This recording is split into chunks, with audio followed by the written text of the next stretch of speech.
Okay, dear participant, today we will discuss about exactly what is the classroom management, है ना? So first of all, we will discuss the classroom management and its definitions and administrative efficiency. After that, we will discuss about uh, the hands-on practice. There is a hands-on practice on Azure AI और Perplexity AI, है ना? तो दोनों को हम लोग आज discuss करेंगे. Basically we have already discuss about the magic school के बारे में जो हमने बताया था. उसी तरह से एजुएट एआई टूल्स भी है, लेकिन थोड़ा सा डिफरेंस इसमें ये है कि जो एआई टूल्स है, ये जो एजुएट है, बेसिकली इसमें थोड़ा सा डिफरेंट डिफरेंट उन्होंने फीचर्स प्रोवाइड किए. और परफेक्सिलिटी टूल जो है basically just like a chat GPT है, जेमिनी एआई है ना, और क्लाउड एआई के बारे में हमने पढ़ा था. ये उसी तरह का है, उसी तरह वर्क करता है. लेकिन इसमें सबसे बड़ी प्रॉब्लम ये है कि आपको इसमें थोड़ा सा पैसा देना पड़ेगा, तब जाके आपको मिलेगा. ठीक है, तो विदाउट एनी डिले, तो I think we should start it.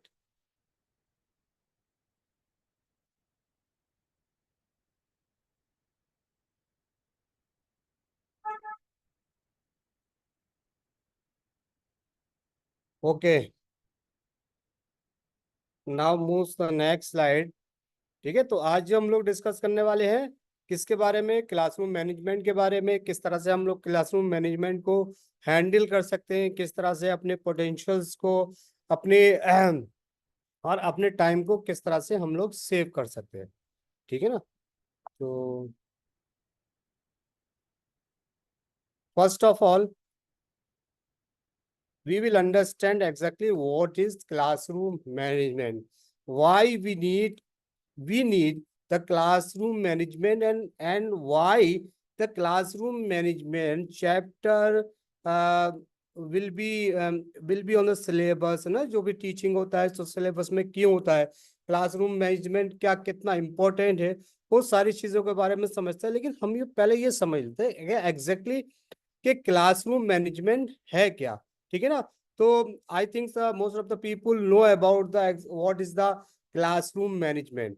लेकिन तब भी थोड़ा सा हम लोग यहाँ पर डिस्कशन कर देते. एक्चुअली क्लासरूम मैनेजमेंट क्या है? एक आर्ट है, लर्निंग इन्वायरमेंट, जहाँ पर स्टूडेंट्स को इंगेज किया जा सके और वो ज्यादा से ज्यादा सीख सके, है ना?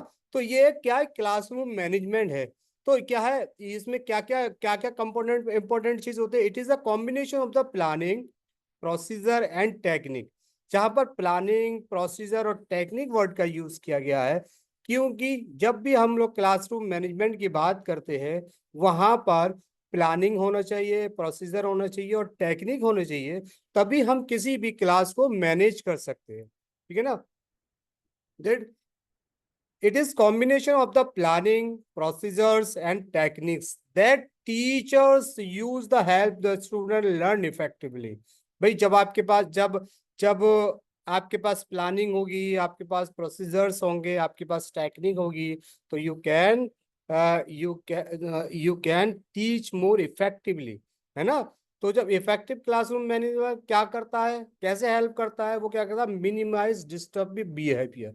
जो भी शरारती बच्चे होते हैं क्लास में, ठीक है ना, उनको कंट्रोल करता है, उनके बिहेवियर को जांचता है, उनके बिहेवियर को देखता है, और बिहेवियर को देखने के बाद उनको आइडेंटिफाई करता है और उनको काउंसलिंग करते हैं टीचर्स. ठीक है? मैक्सिमाइज द टाइम स्पेंड और लर्निंग. तो हमेशा ये कोशिश रहती है, जो लोग क्लासरूम मैनेजमेंट को लेकर चलते हैं, हमेशा उनकी ये कोशिश रहती है कि बहुत सारे कम टाइम में हम बहुत सारा, मतलब ज्यादा से ज्यादा बच्चों को सिखा सके, बच्चों को बता सके, है ना? कम टाइम, क्योंकि आपके पास एक पीरियड में 50 मिनट्स, 45 मिनट्स, कहीं कहीं 1 आवर्स होता है. बस इतना ही होता है, इससे ज्यादा नहीं होता. लेकिन ठीक है, तो इसमें ही इसी वक्त में, इसी टाइम में आपको क्या करना है? अपने बच्चों, जो भी बच्चे हैं, स्टूडेंट्स हैं, उनको वो सारा चैप्टर भी आपको समझाना है, पढ़ाना है. Create a positive and productive learning environment है ना। इसके अलावा क्या है, इसके अलावा क्या है, positive and productive learning environment भी वहां पर आपको क्रिएट करना पड़ेगा। तो ये क्या है, ये क्लासरूम मैनेजमेंट के कंपोनेंट्स है, ठीक है ना। तो जब भी इफेक्टिव इफेक्टिव क्लासरूम की मैनेजमेंट की बात आती है, तब हम ये सारी चीजों को करते हैं। क्या है, प्लानिंग एंड प्रोसीजर्स, टेक्निक है, मिनिमम डिस्टर्बिंग बिहेवियर है, maximum time spend on learning है ना, और create a positive and productive learning. तो ये सारी चीजें क्या है, ये सारी चीजें एक क्लासरूम मैनेजमेंट का पार्ट है, ठीक है ना। तो क्लासरूम मैनेजमेंट करा, क्लासरूम मैनेजमेंट बेसिकली एक एक art to creating learning environment where the student are engage and focusing on learning, है ना, ज्यादा से ज्यादा लर्निंग पर फोकस हो सके और उनको एक ऐसा माहौल मिल सके, ऐसा माहौल मिल सके ताकि वो अच्छे से पढ़ सके। तो ये क्या है, ये क्लासरूम मैनेजमेंट है, ठीक है ना। इसके बाद हम लोग बात करते हैं, इसके बाद हम लोग बात करते हैं elements of the classroom management, यानी एलिमेंट्स क्या है क्लासरूम मैनेजमेंट के लिए, ठीक है ना। तो क्या होना चाहिए, क्लियर एक्सपेक्टेशंस, एक्सपेक्टेशंस होने चाहिए। तो स्टूडेंट्स क्या है, student need to the know what is the expected of them in the term of behaviour, attendance, academic performance. Teacher should communicate this expectations clearly and consistently, है ना। तो क्या होना चाहिए, एकदम जो एक्सपेक्टेशंस है वो एकदम क्लियर होना चाहिए ना। और प्रोसीजर के बारे में हमने बात किया, the student need to know, जो ये मतलब ये जो ना एक्सपेक्टेशन, क्या स्टूडेंट क्या करता है, need to know what is the expected of them in the term of behaviour, है ना, अटेंडेंस, एकेडमिक परफॉर्मेंस। तो उसको एक लालसा रहती है ना, एक ललक रहती है कि यार अब मैं मेरी मेरी अटेंडेंस कितने परसेंटेज है, मैं एग्जाम में बैठ पाऊंगा नहीं बैठ पाऊंगा, अरे एकेडमिक परफॉर्मेंस कैसी है। तो इन सारी चीजों पर क्या होना चाहिए, टीचर्स को बहुत बहुत क्या हो रहा है, अटेंशन होना चाहिए और उससे जो स्टूडेंट्स है उससे कम्युनिकेट करना चाहिए बार बार, ठीक है ना। तो प्रोसीजर्स, तो और उसके बारे में क्या होता है, एक प्रोसीजर भी है, एक होता है जैसे student need to know how to behave in different situation, ठीक है ना। तो क्या है, such as the entering the leaving the classroom. तो ये सारी चीजें तो टीचर्स बताता है किसी भी स्टूडेंट को, आपको आपका बिहेवियर होना चाहिए, कैसा बिहेवियर होना चाहिए, कैसे कोई भी बच्चा क्लासरूम में इंटर कर रहा है, ठीक है ना, कैसे इंटर कर रहा है, ठीक है ना। और रेस्ट रूम में जाएगा तो क्या क्या क्या क्या मतलब वर्ड्स का यूज करेगा, ठीक है ना। Teacher should the establish clear procedure for the these routines. इन सारी चीजों के बारे में क्या करना होगा, टीचर्स को बताना होगा कि exactly what is the procedure and what is the rules and regulations of the classroom management, है ना, क्लासरूम के क्या रूल्स एंड रेगुलेशंस है। तो ये भी बहुत बड़े कुछ एलिमेंट्स है। इसके अलावा हम और एलिमेंट्स की बात करते हैं, दूसरी चीज है इसमें पॉजिटिव रीइंफोर्समेंट, है ना। Teacher should catch the students being good and provide them with a positive reinforcement of the following rules and expectation. This can be done through the press, sticker and other rewards, है ना। तो ये क्या होना चाहिए, एक teachers का क्या होना चाहिए, टीचर्स हमेशा अपने स्टूडेंट्स को मोटिवेट करे, है ना, उनको बताए कि भाई उनके अंदर क्या करे, उनको मोटिवेट करे, उनके अंदर पॉजिटिज्म लाए, पॉजिटिव माइंड को सेट करे। और ये पॉजिटिव माइंड कैसे सेट होता है कि फॉर एग्जांपल आपके क्लास में 20 या 30 स्टूडेंट्स हैं और उनमें से आपने आइडेंटिफाई कर लिया या कोई टेस्ट लिया या कुछ और लिया, और टेस्ट लेने के बाद जो बच्चे अच्छे नंबर्स लाते हैं तो उनको क्या किया, उनको प्राइज डिस्ट्रीब्यूशन दिया, कोई गिफ्ट दिया, उनका उनके उनकी उनकी तारीफ की कि भाई हाँ आप अच्छा कर रहे हो, ऐसा कर, तो क्या हो जाएगा, तो पॉजिटिव एटीट्यूड मतलब बच्चे का हो जाएगा। तो जब पॉजिटिव एटीट्यूड हो जाएगा तो बहुत सारी प्रॉब्लम तो ऑटोमेटिकली खत्म हो जाएंगी, ठीक है ना। कंसिक्वेंसेस, है ना, the consequences, there should be clear consequences of the student who break the rules, है ना। तो अब जब हमारे पास रूल्स हैं, जब हम रूल्स बनाते हैं तो ये सारी चीजें भी एकदम क्लियर होना चाहिए। क्या क्लियर होना चाहिए कि आपने अगर क्लासरूम का कोई भी रूल्स तोड़ा तो आपको इस तरह की ये सजा दी जाएगी, है ना। आपको कोई सजा, कोई भी सजा हो सकती है। तो ये टीचर्स को बताना पड़ेगा स्टूडेंट्स को कि भाई जब आप कोई रूल्स को ब्रेक करते हैं, कोई रूल्स तोड़ते हैं स्टूडेंट, तो आपके ये इसके घातक परिणाम हो सकते हैं, ठीक है ना, उनको कोई सजा मिल सकती है। और the another one is the relationship. तो ये भी एलिमेंट बहुत इंपॉर्टेंट है कि किस तरह से टीचर और स्टूडेंट के रिलेशनशिप है, ठीक है ना। तो टीचर को हमेशा क्या करना चाहिए, टीचर को हमेशा स्टूडेंट के साथ पॉजिटिव पॉजिटिव रिलेशनशिप कायम करना चाहिए, बनाना चाहिए। और ये पॉजिटिव रिलेशनशिप क्या होता है, पॉजिटिव रिलेशनशिप स्टूडेंट के माइंड को, उसके बिहेवियर को, उसकी एक्टिविटी को क्या करते हैं, पॉजिटिव करते हैं। और जब पॉजिटिव करते हैं तो वो क्या होता है, मोटिवेट होता है। मोटिवेट होता है तो आपके क्लास रूम का मैनेजमेंट हमेशा अच्छा रहता है, ठीक है ना। The another one is the definition of the classroom management. तो बहुत सारे स्कॉलर्स हैं, उन लोगों ने डेफिनेशंस दी हैं, लेकिन हमने बहुत सारे लोगों को तो हम इसमें नहीं कर पाते, लेकिन कुछ लोगों को हमने यहाँ पर कुछ लोगों को क्या किया है।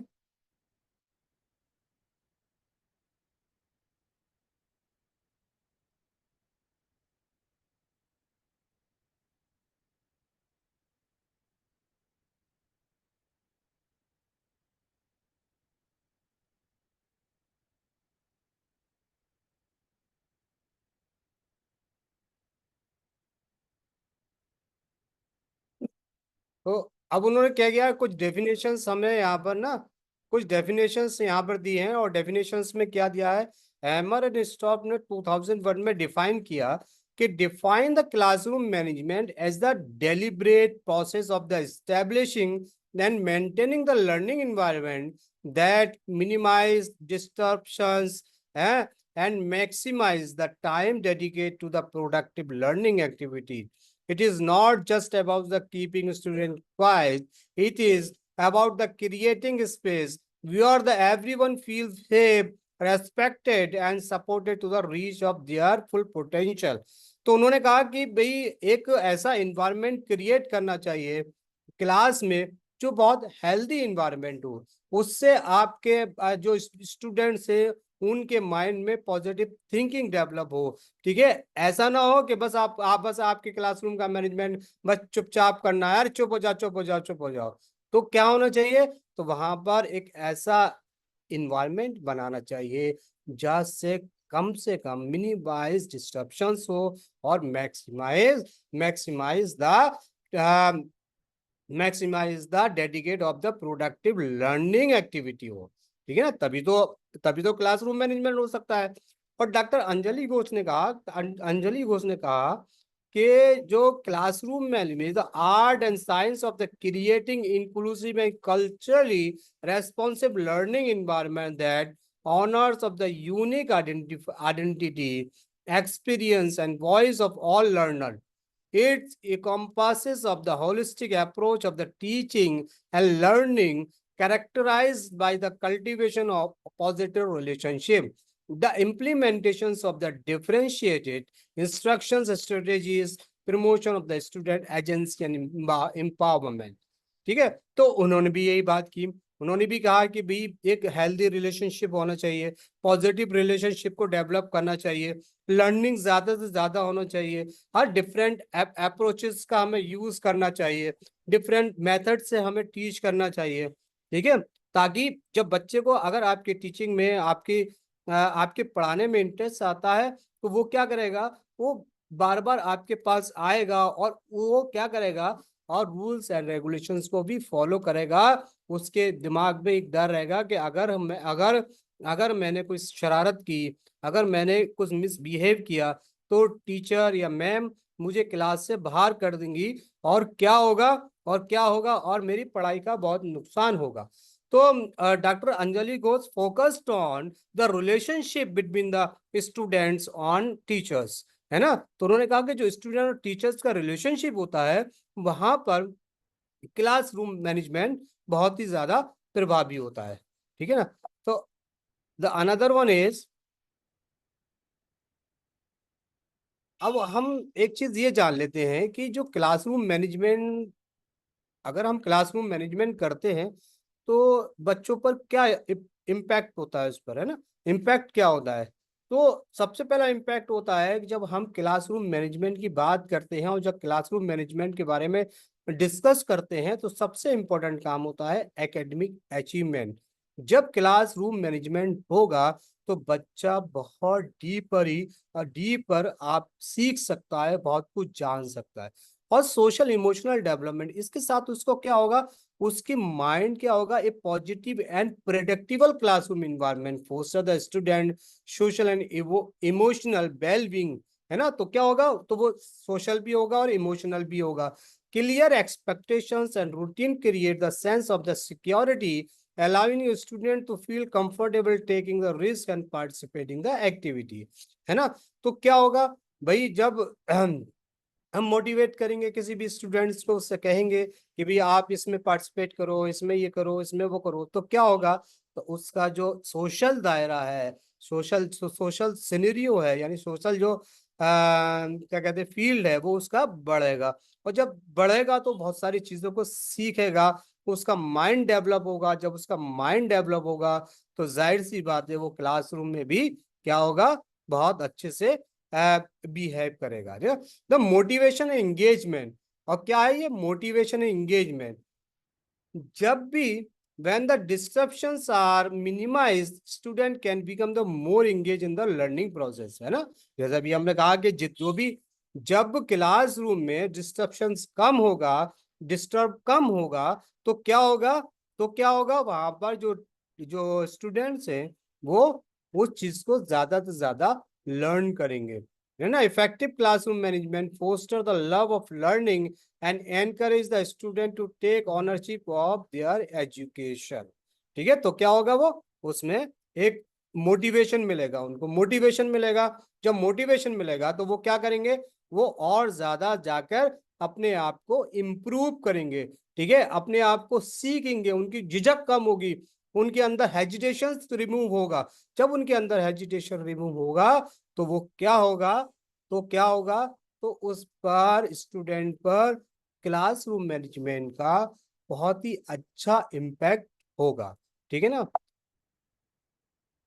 द अनदर वन इज, तो अब हमने इम्पैक्ट के बारे में भी बात कर लिया, क्लासरूम के बारे में भी बात कर लिया, क्लासरूम डेफिनेशन के बारे में। अब हम जाते हैं कि जो ये हम लोग क्या, बहुत सारे लोग जो टीचर्स है, बीएड किया, एमएड किया, जो लोग पीएचडी की, तो उन्होंने ये पढ़ा कि सारी चीजें क्लासरूम मैनेजमेंट क्या होता है, कैसे होता है, ये तो बहुत दिन से चलता चला रहा है, एक सिस्टम है ना। और एक सिलेबस का, एक करिकुलम सिलेबस का भी एक पार्ट है क्लासरूम मैनेजमेंट। लेकिन अब the modern time how we will connect the classroom management, किससे, एआई से। हम आर्टिफिशियल इंटेलिजेंस से, किस आर्टिफिशियल इंटेलिजेंस और चैट जीपी से क्लासरूम मैनेजमेंट को कैसे कनेक्ट करें और क्या हमें इसके बेनिफिट होंगे। तो अभी तो हमने जनरल थ्योरेटिकल समझा, लेकिन अब हम इसको इससे किससे कनेक्ट करते हैं, अब हम इसको कनेक्ट करते हैं integrating the chat GPT and AI tool into the classroom management. तो अब क्या होगा, अब एक नया नया मॉडर्न एरा आ गया। ठीक है, टेक्नोलॉजी डेवलप हो रही है, और इस टेक्नोलॉजी के डेवलपमेंट के इस दौर में अगर हम अपने क्लासरूम में आर्टिफिशियल इंटेलिजेंस का और टेक्नोलॉजी का यूज नहीं करते हैं तो हम क्या हो जाएगा, हम बहुत ज्यादा पीछे रह जाएंगे। और जब हम बहुत ज्यादा पीछे रह जाएंगे तो हम क्या करेंगे, हम सोशल जो जो समाज है, जो यहाँ पर जो करंट कैरिकुलम्स हैं, नए सिलेबस आ रहे हैं, उसको हम अटेंड नहीं कर पाएंगे। जब उसको अटेंड नहीं कर पाएंगे तो जाहिर सी बात है हम लोग पीछे रह जाएंगे। ठीक है, तो हम क्या करते हैं, अब देखते हैं इसमें क्या है। तो सबसे पहले हम लोग डिस्कस करेंगे कि पावर ऑफ क्या है इसकी, power of chat GPT in AI tools in classroom management. तो ये कैसे, इसकी क्या पावर है ना, क्लासरूम मैनेजमेंट में चैट जीपीटी और एआई की पावर क्या है, ये कैसे काम करता है, किस तरह से हमारे टाइम को बचाता है। तो integrating the tools such as the ChatGPT AI technology in the education simplify process, enhance the student participations and customize the learning experience। तो क्या कर दिया इसने, हमारी जो क्लासरूम मैनेजमेंट है, हमारी टीचिंग लर्निंग है, उसको क्या कर दिया है, बहुत ज्यादा सिंप्लीफाई कर दिया है। वो सिंप्लीफाई कैसे किया है हम आगे बताएंगे।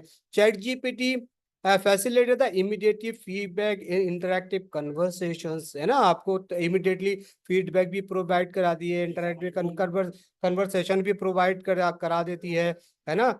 while AI tools assist in the data management, the performance monitoring and customize the assistant, this blend the enable to educators to work more effectively and address student requirement and promptly fostering the dynamic inclusive learning। तो कहने का मतलब ये है कि जब हम किसी भी क्लासरूम मैनेजमेंट की बात करते हैं और उसमें चैट जीपीटी एआई का यूज करते हैं, तो हमारी लर्निंग क्या हो जाती है, बहुत ज्यादा हमारी लर्निंग बहुत ज्यादा सिंप्लीफाइड हो जाती है। तो हमारी लर्निंग क्या हो जाती है, बहुत सिंप्लीफाइड हो जाती है, ठीक है ना। अब अनदर वन अब इसके बेनिफिट्स क्या है। हम why we use the artificial intelligence in classroom management, तो क्यों यूज करें भाई। जब हम आर्टिफिशियल इंटेलिजेंस का यूज करते हैं क्लासरूम मैनेजमेंट में, तो हमारा खर्च भी बढ़ जाता है, हमारे पास रिसोर्सेज भी नहीं होते। बहुत सारे स्कूल्स ऐसे हैं जहाँ पर नेट की कनेक्टिविटी नहीं होती है, वहाँ का जो मैनेजमेंट है आर्टिफिशियल इंटेलिजेंस को अफोर्ड नहीं कर पाता है। तो ये जो प्रॉब्लम्स है ना, तो ये प्रॉब्लम्स भी आती है, लेकिन उसके बावजूद तो the benefits of the AI classroom management है क्या, क्या कर लेता है ये, क्या कैसे कर लेगा। तो सबसे पहले ये कर देगा कि हमारी जो लर्निंग है ना, तो हमारी पर्सनलाइज लर्निंग प्लान्स बना देता है ना, हमारी जो लर्निंग को क्या करता है, पर्सनलाइज कर देता है। और ये क्या करता है, automated grading and basic question and answer, है ना, जो भी होता है automated grading and basic question and answer, improve communication with the chat bot, immediately feedback on the student work, है ना, early interventions for at the risk student, engaging activities like the interactive game and simulations. तो ये क्या कर देता है, ये बहुत सारी चीजों को बहुत ज्यादा सिंप्लीफाइड कर देता है। जब बहुत सारी ज्यादा चीजों को सिंप्लीफाइड कर देता है, जब हम इसमें एआई का यूज करते हैं, तो हम बहुत सारा टाइम अपना बचा सकते हैं और बहुत सारे नए कंटेंट को हम अपने स्टूडेंट के साथ कम्युनिकेट कर सकते हैं। जब हम नए कंटेंट को, नए फैक्ट को, नई चीजों को अगर हम अपने स्टूडेंट के सामने प्रेजेंट करते हैं, तो क्या होता है, तो वो जो स्टूडेंट है आपसे बहुत ज्यादा अट्रैक्ट होता है और आपको आपके जो क्लासरूम में है वो मैनेजमेंट का बहुत ज्यादा क्लासरूम में अपने बिहेवियर को वो बहुत ज्यादा कंट्रोल करके रखता है। चाहे कोई शरारती बच्चा भी हो, जब उसको लगेगा कि यार ये सर आपने, जब भी बहुत सारे टीचर्स हैं, है ना, उनकी लाइफ में हमेशा मतलब बहुत सारे लोगों के लाइफ में ये आता होगा, पहले कोई शरारती बच्चा है क्लास में तो टीचर बाहर निकाल देता, जब आओ जाओ बाहर जाओ, है ना, तो ये मिसमैनेजमेंट है। लेकिन वो क्यों करते थे, क्योंकि क्योंकि उनको क्लासरूम को मैनेज करना है। अगर वो इस तरह नहीं करते थे टीचर, तो क्या होता था, तो क्लास डिस्टर्ब होता था। जब क्लास डिस्टर्ब होता था, तो उस लड़के की वजह से, स्टूडेंट की वजह से पूरा क्लास सफर करता था और हमारी लर्निंग प्रोसेस में प्रॉब्लम्स होती थी। ठीक है, तो ये बेनिफिट है। इसलिए हम लोग क्लासरूम मैनेजमेंट में हम आर्टिफिशियल इंटेलिजेंस का जब यूज करेंगे, तो हम इन सारे जो पॉइंट्स हैं, इन सारे पॉइंट्स को हमें बेनिफिट्स मिलेगा। ठीक है ना। और दूसरी चीज क्या है, अब limitation AI in the classroom management. तो अभी तक तो हमने उसके बारे में बेनिफिट्स क्या है ना, अब हमारी प्रॉब्लम्स क्या होंगी, है ना, लिमिटेशंस क्या है। जब हम एआई का यूज करेंगे, जब क्लासरूम मैनेजमेंट के लिए जब हम आर्टिफिशियल इंटेलिजेंस का यूज करेंगे, तो क्या क्या प्रॉब्लम्स आएगी, इसकी लिमिटेशंस क्या है। तो first of all AI struggle with the human nonsense like the emotion and social dynamic, है ना। तो उसमें क्या होगा, उसमें ना तो सोशल डायनेमिक होगा, ना इमोशन होंगे। अरे अब पिछले दिनों अभी आपने न्यूज आई थी, और न्यूज था वो आंध्र प्रदेश से, ये कहा कि वहां पर एक रोबोट लेडी टीचर्स को क्या कर दिया गया क्लास में, तैनात कर दिया गया, और वो जो स्टूडेंट्स हैं उनके, यानी जो एक आर्टिफिशियल इंटेलिजेंस की हेल्प से एक रोबोट टीचर्स को उन्होंने वहां पर क्लासरूम के लिए क्या कर दिया, क्लासरूम में पढ़ाने के लिए अलाउ कर दिया है। लेकिन उसमें सबसे बड़ी प्रॉब्लम यह है कि अगर कोई, जैसे क्लासरूम में अगर कोई आर्टिफिशियल इंटेलिजेंस की मदद से एक रोबोट बना देता है और वो कहता है कि हम क्लासरूम को मैनेज कर लेंगे, तो ये पॉसिबल नहीं है। वो पॉसिबल इसलिए नहीं है क्योंकि वो जो रोबोट में ना, वो बहुत सारी चीजों को फीड किया गया है, जो कमांड दी गई है वो सिर्फ उन्हीं को फॉलो करेगा, ठीक है, ठीक है, और दूसरी कमांड को फॉलो नहीं करेगा। लेकिन क्लासरूम में जब 10 11 20 25 30 बच्चे होंगे, तो वो हर किसी की मेंटल लेवल अलग होगा, तो इसलिए वहां पर बहुत सारी दिक्कतें आ सकती है, ठीक है। तो अब दूसरी चीज इसमें क्या, biased in algorithm can lead the unfair advantage of disadvantage. तो जब क्या कर सकता है कि जो एआई का जो कंटेंट है वो बायस्ड भी हो सकता है, उसका एल्गोरिदम बायस्ड हो सकता है, तो उससे क्या हो सकता है, बहुत सारी दिक्कतें आती है। Over reliance on the AI may the reduce human interaction, critical thinking. और दूसरी चीज प्रॉब्लम हो रहा है कि जिस तरह से हम आर्टिफिशियल इंटेलिजेंस का यूज कर रहे हैं, तो उससे हो क्या रहा है, इम्पैक्ट ये हो रहा है कि आपने फॉर एग्जांपल आपने पुराने जमाने में, जो लोग थोड़ा सा एजेड होंगे उन्होंने पहले समझा होगा कि किस तरह से लोग अपने घर का नंबर, मतलब घर का नंबर, पड़ोस का नंबर, इसका नंबर अपने माइंड में रखते थे, है ना, उनको याद रहता था जब पीएनटी थे। लेकिन अब क्या हो गया है, अब आपके पास जब मोबाइल है, मोबाइल आपको पास टेक्नोलॉजी आ गई है, तो क्या हो गया है, आपको बहुत सारी चीजें आपके, अरे आपको सिर्फ आपके घर के एक दो मेंबर्स का नंबर याद होगा, ठीक है ना, और बाकी किसी का याद नहीं होगा। तो इससे क्या हो रहा था, इससे क्या आ रहा था, reduce the human interaction and critical thinking, है ना, सोच नहीं पाएगा इंसान, सोच नहीं पाएगा तो और कैसे, मतलब उसकी जो क्रिटिकल थिंकिंग से, है ना, उसकी जो कैसे अपने दिमाग से कुछ कर पाएगा, है ना। Data privacy is the crucial when the collecting student data for the AI, है ना, डाटा प्राइवेसी भी प्रॉब्लम हो सकती है। Not all the school can afford और support the advance AI tool, creating the equity issues. तो क्या है, मैंने जैसे बताया कि बहुत सारे स्कूल्स हैं जो एआई को अफोर्ड नहीं कर पाएंगे, उनके साथ किस चीज की प्रॉब्लम होगी, उनके साथ फाइनेंशियल प्रॉब्लम्स होगी। AI may lack of the creativity and struggle with the task requiring the open-ended thinking. Teacher training भी जरूरी है इसके साथ, है ना। तो एआई क्या है, AI can not replace the teacher's judgement in the dealing with the complex student issues, ठीक है, जैसे मैंने आपको अभी रोबोट टीचर्स के बारे में बताया, ठीक है ना। तो क्या है कि एआई कितना भी तरक्की कर ले, लेकिन जो माइंड, जो मेंटल लेवल द ह्यूमन का है, रियल ह्यूमन का है, उसको वो कभी क्या नहीं कर सकता, उसको वो पीछे नहीं कर सकता, ठीक है ना। अब इसके बाद हम लोग डिस्कस करते हैं कि भी administrative efficiency in the classroom क्या है ना। तो administrative efficiency in the classroom क्या चीज होती है, जैसे कि फॉर एग्जांपल, है ना, imagine a classroom where the mundane tasks like the attendance and scheduling melt away, filling up your precious time for the what truly matters, connecting with the student and fostering the love of the learning. This is the power of administrative efficiency. ठीक है, तो क्या हो गया भाई, बहुत सारी चीजें, शेड्यूलिंग है, अटेंडेंस है, इसमें भी उलझे रहते हैं टीचर्स, है ना। भाई ठीक है, आपको भी अटेंडेंस देना, भी अटेंडेंस का आज लास्ट डेट है, पता चला कि सारा काम छोड़ के the teachers are involving for the collecting the attendance and क्या करते थे, और क्या करते हैं, शेड्यूल, अरे शेड्यूल है आज का, इस हफ्ते का शेड्यूल करना, तो इसमें उलझे रहते हैं, तो शेड्यूलिंग में, अटेंडेंस में कितना टाइम खराब होता है। तो इसीलिए क्या गया, administrative efficiency in the classroom. तो इसको आसान करने के लिए एआई ने और टेक्नोलॉजी ने बहुत ज्यादा डेवलप किया है, और बहुत ज्यादा डेवलप होने के बाद आपको क्या कर सकते हैं, आप इस सारे टाइम्स में अपने दूसरे काम को कर सकते हैं।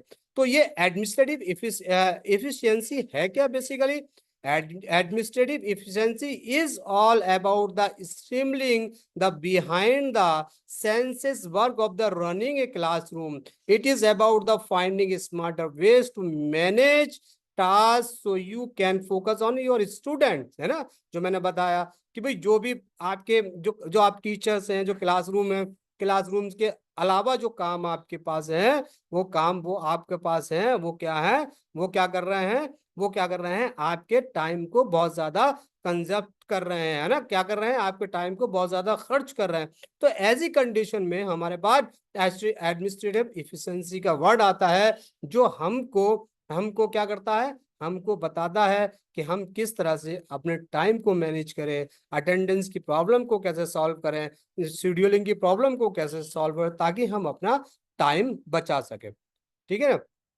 तो another one of the attendance tracking system. तो अब सबसे प्रॉब्लम चीज है कि जब हम एआई का यूज करते हैं, हम टेक्नोलॉजी का यूज करते हैं, तो हम क्या करते हैं, अटेंडेंस ट्रैकिंग सिस्टम, यानी बहुत सारे स्कूल्स में देखा होगा जो बायोमेट्रिक लगी है, बहुत सारे स्कूल में बहुत सारी जो एप्स हैं, एप्स के थ्रू बहुत सारे अटेंडेंस की प्रॉब्लम को सॉर्ट आउट कर दिया।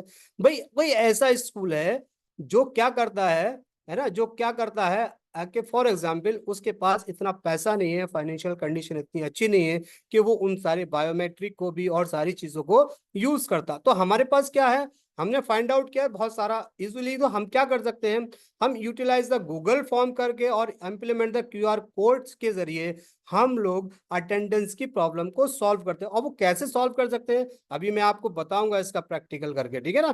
तो कैसे करते हैं, ठीक है। तो अटेंडेंस ट्रैकिंग रिपोर्ट, वो जो मैंने बताया, क्या ऑटोमेटेड अटेंडेंस रिकॉर्डिंग हो जाएगी, ठीक है ना। दूसरी चीज क्या है, attendance tracking generate attendance report क्या हो जाएगा, फिर आप यू कैन इजीली क्या कर सकते हैं, आप उसको वीकली, मंथली और डेली अटेंडेंस की रिपोर्ट्स को एनालाइज कर सकते हैं, और उसमें बता सकते हैं कौन बच्चा कितने टाइम आया, किस बच्चे की अटेंडेंस है, कौन कितनी मतलब लेट आया है, ठीक है ना, और उस कौन कौन बच्चे वहां पर अब्सेंट है, ठीक है ना। तो ये है। तो इन्फॉर्म द पेरेंट्स, आप क्या कर सकते हैं, आप इसके जगह क्या कर सकते हैं, आप पेरेंट्स को भी इंफॉर्म कर सकते हैं, किससे, creating email sending notification of parents regarding their child attendance status. तो क्या कर सकते हैं, आप उसको उनके पेरेंट्स को भी तुरंत फट सी ना, आपने कहा कि एनालाइज किया कि भाई आप ये टीचर्स है और ये है, और पता चला कि एक लड़का है जो बहुत कम आ रहा है, तो यू कैन क्रिएट ईमेल, और इमीडिएटली ईमेल पर उसको उसके टीचर उसके पेरेंट्स को भेज सकते हैं कि भाई आपका जो बच्चा है वो इतने टाइम अब्सेंट रहा और नहीं आ रहा है, ठीक है ना। तो इसके बारे में हम थोड़ा अभी इसको थोड़ा कंप्लीट कर ले, फिर हम इसमें प्रैक्टिकल करेंगे, ठीक है ना। तो अनदर वन इज शेड्यूलिंग। तो शेड्यूलिंग भी एक बहुत बड़ा फैक्टर है ना। तो हम क्या कर सकते हैं, एज ए कंडीशन में मैनेज अपॉइंटमेंट्स एंड मीटिंग। तो अब हम अपॉइंटमेंट्स और मीटिंग को जब हम यूज कर लेंगे, जैसे कि for example use the calendar, Google calendar to set the present teacher meeting, administrative appointments और स्टूडेंट कंसल्टेशंस, है ना। तो ये सारी चीजें जब हम कर लेंगे, शेड्यूलिंग कर लेंगे किसी कैलेंडर में, तो ये बहुत सारी चीजें हमारे माइंड में आ जाएंगी और एक आसान हो जाएंगी। अब हमें लिखना नहीं पड़ेगा, हमारे दिमाग में आया नहीं आया, कैसा हुआ गा, ठीक है। और फिर रिमाइंडर नोटिफिकेशंस, मैं गूगल कैलेंडर का आपको क्या करता है, आपको फैसिलिटी प्रोवाइड कर रहा है, वो आपको रिमाइंडर कर देगा कि आपकी इसके साथ मीटिंग है ना, आपकी इसके साथ मीटिंग है, आपके इसके साथ मीटिंग है, ठीक है ना। तो another one is organise classroom activities. तो जब शेड्यूलिंग होगी तो क्या होगा, activity planning, teacher can plan the schedule classroom activities in Google calendars, है ना। कैसे कर सकता है, गूगल कैलेंडर्स पे क्या कर सकता है, वो अपनी एक्टिविटी, क्लासरूम एक्टिविटी फरा पीरियड इतने से इतने, इतने से ना, वो सारी चीजें आपको अवेलेबल होगी, ठीक है। Resource development, resource management. तो ChatGPT can be help the track the manage resource neatly for activities, ensuring that all materials are prepare in the advance.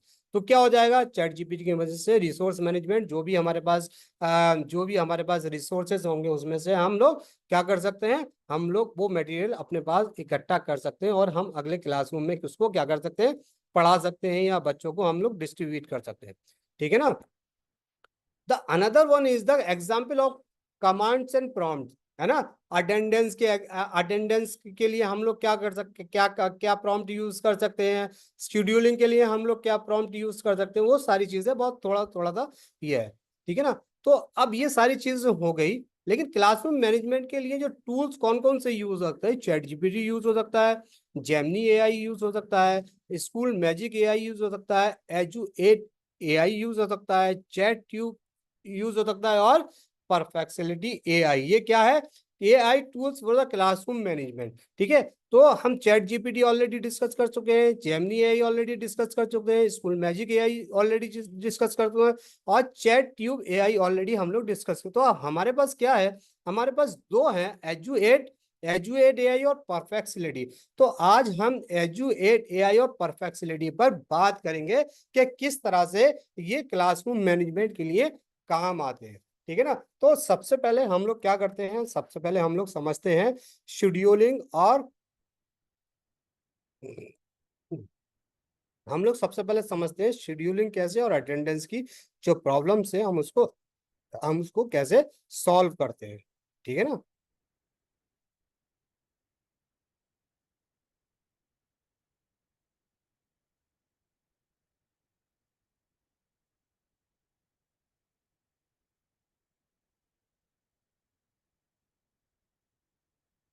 Suppose करो कि भाई आप आप जो मैन्युअली एक रजिस्टर पर अटेंडेंस ले रहे हो डेली। ठीक है ना, तो जब अटेंडेंस ले रहे हो, अटेंडेंस तो ले ली, कोई प्रॉब्लम नहीं है। लेकिन सबसे बड़ी प्रॉब्लम पता है कब आती है, सबसे बड़ी प्रॉब्लम तब आती है, तब आप तब आप उसको एनालाइज करते हैं, जब उसको काउंट करते हैं, 1 2 3 4 5 6 7 8 9 आती है। तो इसका सबसे आसान और सबसे सिंपल मेथड है कि हम लोग एक गूगल फॉर्म को क्रिएट करेंगे। हम लोगों ने एक गूगल फॉर्म क्रिएट किया। कहाँ से गूगल फॉर्म, आप लोग सब लोग जानते हैं गूगल फॉर्म कहाँ से क्रिएट किया। हमने एक गूगल फॉर्म क्रिएट किया। ठीक है, और गूगल फोटो एक नया, ठीक है, कोई गूगल फॉर्म हमने है एक क्रिएट कर लिया हमने। ठीक है, अब हमने कहा यहाँ पर लिख दिया क्या है,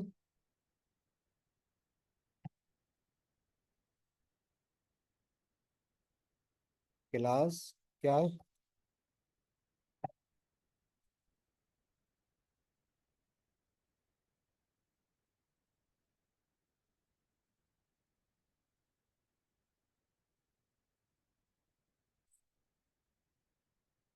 ठीक है, हमने क्या करा, कोई क्लास बनाया, इकोनॉमिक्स, इकोनॉमिक्स की क्लास है, पेपर पेपर वन। ठीक है, इंट्रोडक्शन ऑफ इकोनॉमिक्स। ठीक है, हमने एक एक हमने क्या कर दिया, एक टाइटल दे दिया, और इकोनॉमिक्स की क्लास है हमारी, और हमारा पेपर वन है, पेपर वन है। ठीक है, पेपर वन क्या है, इंट्रोडक्शन ऑफ इकोनॉमिक क्लास। ठीक है ना, अब हम यहाँ पर क्या है, अब यहाँ पर हम अपने क्लास के रूल्स एंड रेगुलेशंस कुछ भी लिख सकते हैं, कि फॉर एग्जांपल हमने रूल्स एंड रेगुलेशंस लिखा कि ये मंथली है, या जो भी आप लिखना चाहें वो लिख सकते हैं। ठीक है, यहाँ पे लिखते हैं। तो अब हमने यहाँ पर क्या किया, अब यहाँ पर हमने दो तीन कॉलम बनाए, स्टूडेंट्स,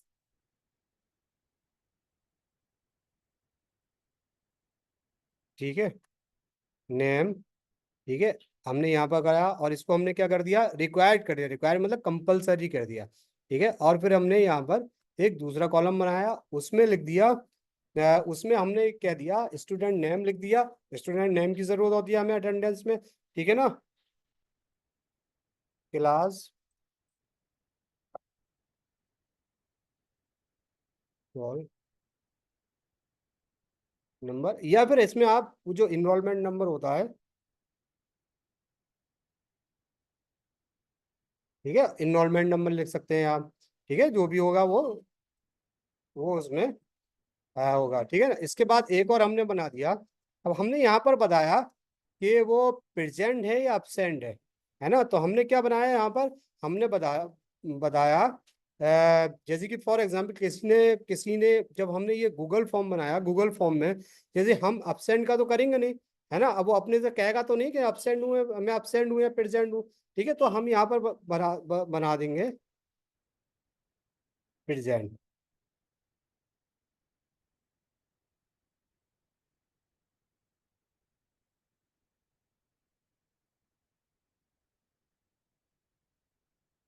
ठीक है, तो प्रेजेंट बना दिया, अब वो ये लिख देगा कि प्रेजेंट है या नहीं है। ठीक है, तो वो आप फिर उसको आप अपना एनालिसिस करो। और आपने क्या कर दिया, आपने यहाँ पर जैसे कि फॉर एग्जांपल जो भी लिख दिया, अलीगढ़, ठीक है ना, जो भी है आपका, जो यूनिवर्सिटी का नाम यहाँ पर आपने टीचर नेम लिख दिया। ठीक है, टीचर नेम जो भी है, टीचर जो भी पढ़ा रहे हैं, और पेपर का क्या है, डिस्क्रिप्शन लिख देते हैं। ठीक है, फॉर एग्जाम्पल हमने इसमें हेल्प ले लेते हैं, हम लोग किस चीज़ की, हम लोग हेल्प लेते हैं, हम लोग लेते हैं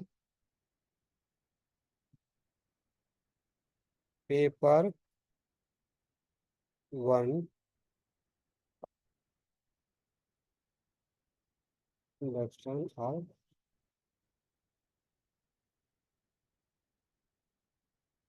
ठीक है, अब हमने क्या, हमने ये कर दिया, इससे कहा कि राइट इंट्रोडक्शन इन 100 वर्ड्स। ठीक है, अब हमने इसको कर दिया, हमने इसकी मदद ले ली। अब हमने क्या दिया, इंट्रोडक्शन लिख दो, तो इसने इंट्रोडक्शन लिख दिया 100 वर्ड्स में, हमें ज्यादा करने की जरूरत नहीं है। ठीक है, अब हमने यहाँ पर क्या किया, गूगल फॉर्म में इसको यहाँ पर डिस्क्रिप्शन में डाल दिया, और डिस्क्रिप्शन में डाल के हमने क्या, वो समझ जाएगा पेपर क्या है, और टीचर नेम क्या है, टीचर नेम फॉर एग्जाम्पल। ठीक है, आपने टीचर्स नाम डाल दिया, यहाँ से आप बोल्ड कर सकते हो। ठीक है ना, बोल्ड करने के बाद आपने यहाँ पर क्या कर दिया, मतलब उसकी इंफॉर्मेशन के लिए, स्टूडेंट की इंफॉर्मेशन के लिए, जब वो इसको ओपन करेगा तो उसको समझ में आएगा टाइम क्या है, पीरियड नहीं, पीरियड क्या है, पीरियड थर्ड। ठीक है, और टाइम क्या है, 10:15 टू 11:15 to 11:05। ठीक है, तो ये आपने आपने डाल दिया, और जो भी अगर आप चाहते हैं, कंफर्टेबल है, जो जो भी अगर आप यहाँ पर मतलब आप चाहते हैं कि यहाँ पर मैं और ज्यादा डिटेल डालूं, तो वो आप डिटेल डाल सकते हो। ठीक है ना, तो यहाँ पर आप अपना गूगल फॉर्म में कोई भी फोटो, कुछ कोई भी आप अपना कुछ भी जो चाहे आप डाल सकते हैं, यहाँ पर कोई दिक्कत नहीं। ठीक है, तो आपने ये क्या कर दिया, आपने रोल नंबर ये क्या कर दिया, आपने यहाँ पर भी रिक्वायर कर दिया, रिक्वायर मतलब कंपलसरी है ना। और उसके बाद फिर क्या कहते हैं, प्रेजेंट और absent। absent का तो करें ना, प्रेजेंट करेगा तो प्रेजेंट में क्या करेगा, तो उसमें लिखेगा प्रेजेंट, प्रेजेंट, तो यहाँ पर जो भी होगा टैक्स हमने इसलिए देखा, वो लिखेगा यस। ठीक है ना, यस यस लिख देगा। या फिर हम यहाँ पर प्रेजेंट और absent में देखे, हम लिख सकते हैं स्टेटस। हम क्या कर सकते हैं यहाँ पर, हम यहाँ पर मल्टीपल क्वेश्चंस लिख सकते हैं, और यहाँ लिख सकते हैं हम यस और नो।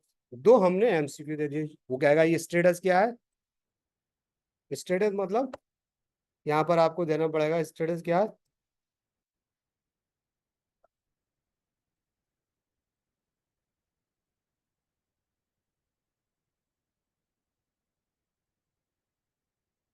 ठीक है, आप देना पड़ेगा। तो अब हमने यस और यहाँ नो लिख दिया, तो हम यहाँ क्या कर सकते हैं, हम यहाँ पर पी भी लिख सकते हैं, और ए भी लिख सकते हैं। ए मतलब पी, वही ए मतलब absent, या हम इस पर प्रेजेंट और एब्सेंट कोई भी लिख सकते हैं, यहाँ पर जो भी है, मतलब आपका जो भी इसमें जो अगर आपने समझ सकते हैं, जो आपके लिए कंफर्टेबल हो। ठीक है ना, हम यस और नो हम लिख देते हैं। ठीक है, अब हमने करने के बाद ये कर दिया कि हमने एक गूगल फॉर्म बना लिया। ये गूगल फॉर्म क्या कर दिया, गूगल फॉर्म किसके लिए है, गूगल फॉर्म हमारे लिए है कि हम अटेंडेंस को कैसे मतलब जस्टिफाई करें, कैसे हम लोग बिना मतलब रजिस्टर और सारी चीजों को हम लोग एक हम लोग क्या कर सकते हैं, जो मतलब अटेंडेंस का सिस्टम कर दिया। फॉर एग्जांपल हमने यहाँ पर सेंड किया, सेंड करने के लिए हमने यहाँ से इसका, हमने यहाँ से क्या कर लिया, हमने यहाँ से कॉपी कर लिया इसका क्या, इसका हमने यूआरएल कॉपी कर लिया। यूआरएल कॉपी करने के बाद हम एक और टूल्स का यूज करेंगे, उस टूल्स का नाम है, उस टीम का नाम है QR.io। ठीक है, ये टूल है। ये टूल क्या है, ये टूल हमें क्या करता है, ये टूल हमें QRIU, ठीक है। ये टूल क्या करता है, ये टूल हमें क्या बना के देता है, ये हमें QR कोड बना के देता है, ठीक है। QR कोड बना के लेता है। तो फॉर एग्जाम्पल हमने क्या कि ये हमें QR कोड जनरेट करना है, तो हमने यहाँ पर क्लिक किया, ठीक है। और क्लिक करने के बाद एक्टिव क्यूआर कर लिया और क्रिएट क्यूआर किया। क्रिएट क्यूआर के बाद किससे आपको क्रिएट क्यूआर करना है, website URL, social media, business page, feedback, image, किसी का भी क्यूआर करना है वो आपको कर देगा। फॉर एग्जांपल हमारे पास क्या है, क्यूआर कोड है, हमने यहाँ से यहाँ हमने क्लिक किया और हमने यहाँ पर कंटिन्यू किया। कंटिन्यू करने के बाद हमने यहाँ पर क्या कर दिया, हमने यहाँ वो अपना जो हमारा गूगल फॉर्म का यूआरएल था, वो हमने गूगल फॉर्म का यूआरएल को क्या कर दिया, यहाँ पर पेस्ट कर दिया और कंटिन्यू पे कर दिया, ठीक है। कंटिन्यू पे कर दिया। अब ये कह रहा है कि ये वाला जो क्यूआर कोड है वो आपका क्यूआर कोड जनरेट हो गया। और क्यूआर कोड के बाद में जो आप कलर देना चाहते हैं, जैसे कि आप बैकग्राउंड कुछ कलर देना चाहते हैं, तो यू कैन यूज इट, ठीक है ना। तो आप क्या कर सकते हो, इस वाले कलर को यूज कर सकते हो। अगर आप चाहते हैं, देखिए ये कलर हो गया, हमें ये कलर अच्छा नहीं लग रहा है, हम लोग वाइट ही रहने देते हैं, ठीक है ना। तो क्या कर सकते हैं, हम लोग इसको वाइट रहने दे सकते हैं, ठीक है ना। तो हम इसको वाइट ही रहने दे सकते हैं, ये कर सकते हैं। डॉट्स कलर है, डॉट्स का कलर अगर आप यहाँ से चेंज करना चाहते हैं कि फॉर एग्जांपल आपने ये डॉट्स का कलर आपको ये करना है, ठीक है ना। तो आपको क्या हो जाएगा, डॉट्स का कलर चेंज हो जाएगा, ठीक है ना। मार्कर बॉर्डर, आपको मार्कर बॉर्डर जो है, मार्कर बॉर्डर है, इसको चेंज करना है। अगर आपको इसको चेंज करना है तो आप येलो चेंज करना है, तो आप क्या कर सकते हैं, येलो चेंज कर सकते हैं, ठीक है ना, येलो चेंज कर सकते हैं, ठीक है। मार्कर सेंटर कलर, जो सेंटर कलर ब्लैक है, इसको भी चेंज करते हैं। तो कहने का मतलब है कि हम इसमें कुछ भी चेंज कर सकते हैं। और जब क्यूआर हो जाता है ना, क्यूआर कंप्लीट हो गया, हमारा क्यूआर कंप्लीट हो गया, ठीक है ना। तो हमने ये क्या किया कि इस क्यूआर को, जो हमारा ये क्यूआर है, इसका हम दे देते हैं, क्या कर देते हैं, अटेंडेंस, ठीक है ना। अटेंडेंस का क्या कर सकते हैं हम, इसको अटेंडेंस का एक वो दे देते हैं। और ये हमें क्या हो गया, ये हमने यहाँ से क्यूआरएल को क्या कर दिया, PNG में हमने इसको डाउनलोड कर लिया यहाँ से, ठीक है। तो हमने डाउनलोड कर दिया, तो ये अब हमारे पास कहाँ सेव हुआ, ये हमारे पास सेव डाउनलोड में हो गया, ठीक है ना। तो कहाँ हो गया, ये हमारे पास डाउनलोड में सेव हो गया, ठीक है ना। तो डाउनलोड कहाँ है हमारा,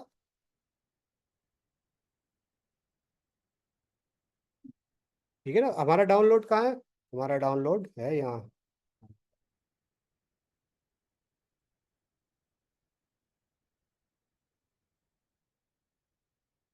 ठीक है। तो हमारे क्या है, हमारा डाउनलोड कहाँ गया, हमारा डाउनलोड आ गया यहाँ पर। डाउनलोड का हमने क्यूआर जो हमने यहाँ पर क्या किया था, इस क्यूआर को हमने, क्यूआर दिख रहा है ना आप लोगों को,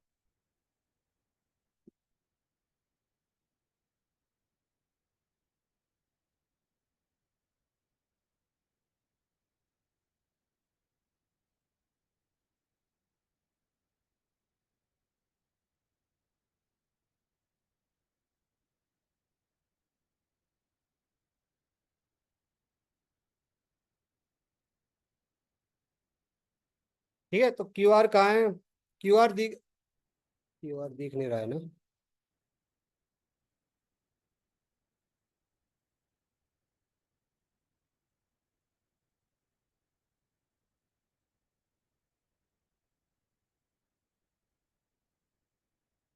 ठीक है। तो ये क्यूआर कोड है, तो अब क्यूआर कोड क्या कर दिया, हमने डाउनलोड कर लिया है ना यहाँ से।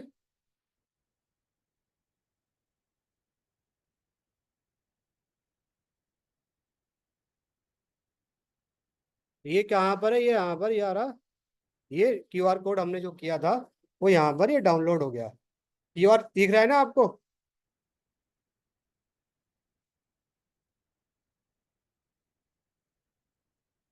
तो अब मैंने ये क्यूआर जो कोड जो बनाया है, तो अभी मैं आपको सेंड कर रहा हूँ व्हाट्सएप के ग्रुप पे।